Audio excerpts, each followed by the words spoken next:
কারণ আমি একজন মেয়ে হয়ে আরেকজন মেয়ে কলিগকে কিন্তু ছেড়ে দিয়ে চলে আসতে পারবো না। যারা পোশাককে বলছে, আসিয়া নিশ্চয়ই ওর বোনের বাড়িতে ওই পোশাক কিভাবে পরবে সেটা জানতো না।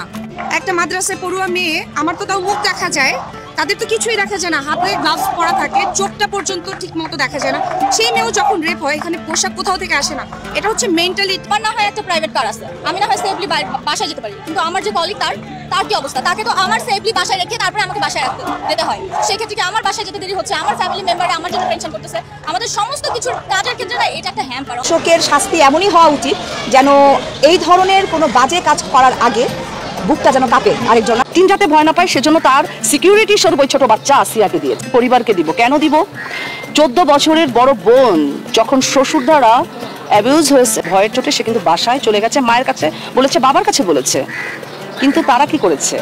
পানিশমেন্ট হওয়া উচিত যে যারা ভয়ে কোনোদিন কেউ রেপ করার চিন্তা মাথায় না আনতে পারে। প্রত্যেক নায়ক নায়িকা থেকে শুরু করে সাধারণ জনগণও শাস্তি জানাচ্ছেন যেন প্রকাশ্যে শাস্তি হয়।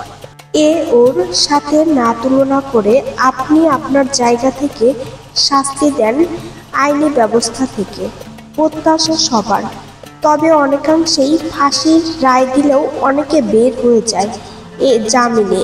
এই বিষয়গুলো নিশ্চিত করেন এবং ভালোভাবে শাস্তি প্রদান করেন যাতে সবাই খারাপ কাজ থেকে বিরত থাকে। বেশিরভাগ মানুষই চাচ্ছেন 9 দফা দাবি অনুযায়ী আইনি সংস্কার করা হোক, যাতে একজন অন্যায় করলে তার শাস্তি দেখে অন্যজন ভয়ে কাঁপে, খারাপ কাজ করার সাহস না পায় এবং দ্রুত আইনি কার্যক্রম সম্পূর্ণ হয়। ভিডিওটি শেয়ার করতে ভুলবেন না।